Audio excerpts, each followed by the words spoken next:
How goes it there, people? I have just seen Space Jam: A New Legacy. That's right, the new Space Jam film, which has been 25 years in the making, it seems. Yeah, because the original Space Jam came out in 1996, believe it or not, and 25 years later we get a sequel. Interesting.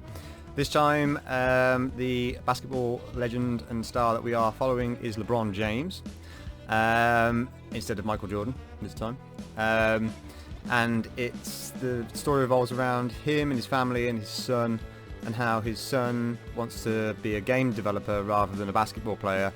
And Warner Brothers have created this algorithm that can put people into films and stuff, but and they're trying to sell it through LeBron James.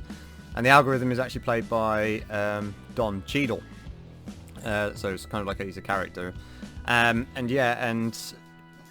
basically he gets rejected. So yeah, he basically wants to turn against like LeBron for turning against him. So he kidnaps LeBron and his son, takes him into the Toon World, and then basically challenges LeBron to a basketball game that will decide the fate of the Toons, the world, and everything like. So yeah, was this film as good as Space Jam? Because Space Jam was an absolute corker of a film, especially for its time. I remember watching it at the cinema actually when I was younger. When I was a kid, I went to go see this film. Went to see Space Jam at the cinema. I actually had Space Jam toys and stuff. I had back in the day when cereal boxes used to give the little prizes in, which they don't do now, which sucks. But yeah, I've still got some somewhere actually. Some of the Space Jam little plaques for the character plaques, which is cool. Got some Monstars and stuff like that.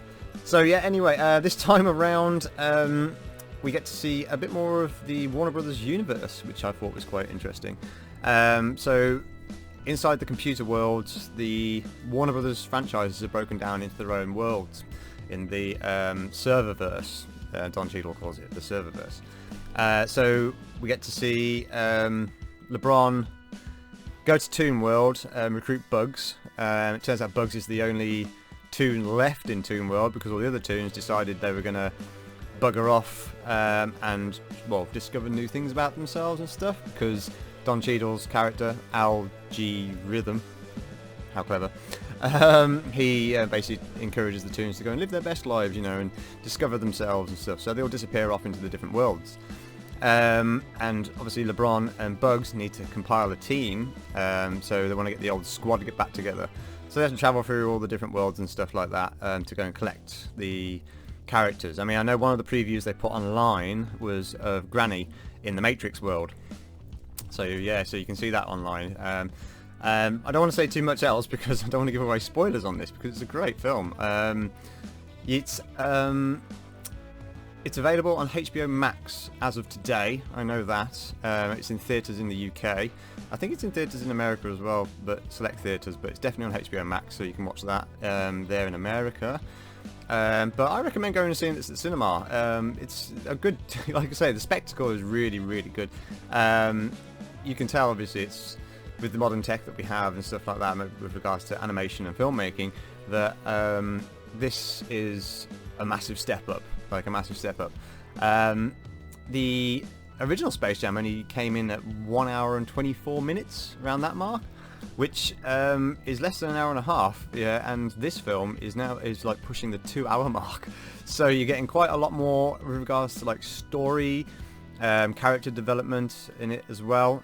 We do spend a lot more time with the James family, well, the fake James family, because obviously it's the on-screen family, like, but we spend more time with the family and like the setup for LeBron as well, because at the start of the original Space Jam we only got like that brief little bit of Michael as a kid in the yard playing with his dad, whereas this one shows you a bit more of LeBron when he was younger, playing on the team and being distracted by computer games. Like the computer game thing is like a running theme through this film, which is cool, man. I mean, like I say, it brings it up to the modern world and stuff, and obviously modern sports games, like modern basketball games and things like that, and how in games you have It's not just normal. It's not like just standard basketball. You get like power-ups and skill points and all this sort of other stuff that goes with it. So that kind of plays into the end game, the big game that they have between it used to be the Monstars and now it's the Goon Squad. And again, right, like in the first film, the aliens stole the talents of the basketball players, whereas in this film, the basketball stars are computer game characters that LeBron's son has scanned and got their skills and stuff, and obviously they get twisted and combined with like animals and things and stuff like that. So they're like the Monstars and big things like. The Monstars do make a cameo in this film actually. The little Monstars when they're not big than the little alien dudes. They make a cameo in this, only briefly. But again, saying that for cameos, this film is insane. Like actually mad for cameos and things and Easter eggs and just all sorts of stuff. I mean the basketball game itself is quite long. It's very because I know that in the first film the basketball game took up the majority of the end of the film. That last half, it started at the middle and then took up kind of like the last half of the film was the basketball game. Similar in this, but it's because of like all of the different Warner properties and things and stuff that they pulled together. Man, like the crowd scenes in that basketball match alone are insane. I lost count of the amount of different cameos and stuff I kept seeing and pointing out characters and going, oh shit, no way, oh no way, oh no way, oh my crap, oh wow, look at that, who's that, who's this, oh my goodness, they managed to get that character in here, how did they do that? You know what I mean? It's like there's so much cool stuff.